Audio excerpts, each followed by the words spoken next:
নমস্কার, আশা করি সকলে ভালো আছেন। সুনন্দিতার রান্নাঘরে সকলকে স্বাগত। আজ পেঁয়াজ রসুন ছাড়া কাতলা মাছের একটা রেসিপি আপনাদের সঙ্গে শেয়ার করব। রাঁধুনি বাটা দিয়ে কাতলা মাছের ঝোল। বছরের যে কোনো সময়, বিশেষ করে গরমকালে এই মাছের ঝোল খেতে কিন্তু অসাধারণ লাগে। রেসিপিটা সম্পূর্ণ দেখার অনুরোধ জানিয়ে শুরু করছি। এখানে আমি 4 পিস কাতলা মাছ ধুয়ে পরিষ্কার করে নিয়েছি। তারপর অল্প লবণ আর হলুদ গুঁড়ো দিয়ে এটাকে মেখে 15 মিনিট আমি রেখে দিয়েছি। গ্যাসে কড়াই বসিয়ে তার মধ্যে 2 টেবিল চামচ সর্ষের তেল নিয়েছি।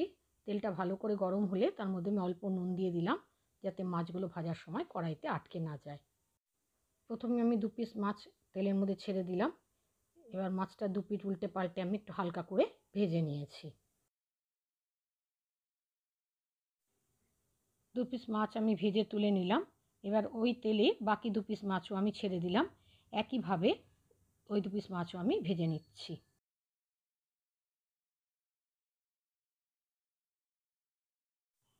4 পিস মাছই আমি ভেজে তুলে নিলাম।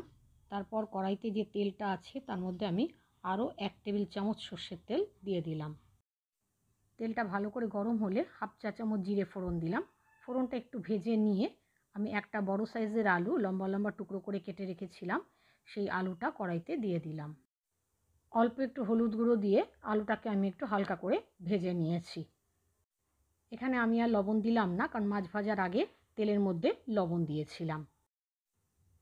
আলুটাকে একটু ভেজে নিয়ে আমি একটা টমেটো কুচিয়ে রেখেছিলাম, সেই টমেটো কুচিটাও দিয়ে দিলাম। টমেটো কুচিটা দেওয়ার পর মিডিয়াম ফ্লেমে আমি 2 মিনিট একটু রান্না করে নিয়েছি, যাতে টমেটোটা গলে যায়। তারপর এখানে দিয়ে দিলাম হাফ চা চামচ আদা বাটা। আদা বাটাটাকে একটু কষিয়ে নিয়েছি। তারপর 2 চা চামচ রাঁধুনি, 2টো কাঁচা লঙ্কা দিয়ে অল্প জল দিয়ে আমি শিলে বেটে রেখেছি, সেই রাঁধুনি কাঁচা লঙ্কা বাটাটা কড়াইতে দিয়ে দিলাম। আর বাটিটা ধুয়ে একটু জল দিয়ে দিলাম। তার সাথে সামান্য হলুদ গুঁড়ো আর স্বাদ অনুযায়ী লবণও দিয়ে দিলাম। এবার মশলাটাকে একটু কষিয়ে নেব। কিছুক্ষণ মশলাটাকে নাড়াচাড়া করে কষিয়ে নিয়েছি। মশলাটা যখন কষানো হয়ে গেছে তখন আন্দাজ মতো জল দিয়ে দিলাম। ঝোলটা যখন ফুটে উঠেছে তখন ভাজা মাছগুলো দিয়ে দিলাম। মাছটাকে ঝোলের সাথে একটু ভালো করে মিশিয়ে নিয়েছি। তারপর ঝোলটা যখন ফুটে উঠেছে তখন পাত্রটাকে আমি ঢাকা দিয়ে দিলাম। মিডিয়াম ফ্লেমে আমি 5 মিনিট রান্না করে নিয়েছি। 5 মিনিট বাদে কড়াইয়ের ঢাকনাটা খুলে দিলাম। আলুগুলো সেদ্ধ হয়ে গেছে। আমার রাঁধুনি বাটা দিয়ে মাছের ঝোল কিন্তু একেবারে তৈরি হয়ে গেছে। রাঁধুনি বাটা দিয়ে মাছের ঝোল কিন্তু একটু পাতলাই হয়, তবে আপনারা যদি একটু ঘন রাখতে চান সেক্ষেত্রে জলের পরিমাণ কম দেবেন। গ্যাসের আঁচটা বন্ধ করে দিলাম। রাঁধুনি বাটা দিয়ে কাতলা মাছের ঝোল যদি এখনও না খেয়ে থাকেন তাহলে একবার বানিয়ে খাবেন, আশা করি আপনাদের ভালো লাগবে। আমার আজকের রেসিপি যদি ভালো লেগে থাকে তাহলে লাইক, শেয়ার, কমেন্ট করার অনুরোধ রইল।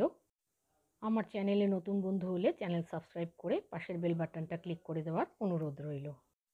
আপনারা যদি ফেসবুক থেকে দেখেন তাহলে অনুরোধ রাখছি আমার পেজটা ফলো করার জন্য। আজ তাহলে এখানে শেষ করছি। আবার আসবো নতুন কোনো রেসিপি নিয়ে। ততক্ষণের জন্য সকলে ভালো থাকবেন, সুস্থ থাকবেন। ধন্যবাদ।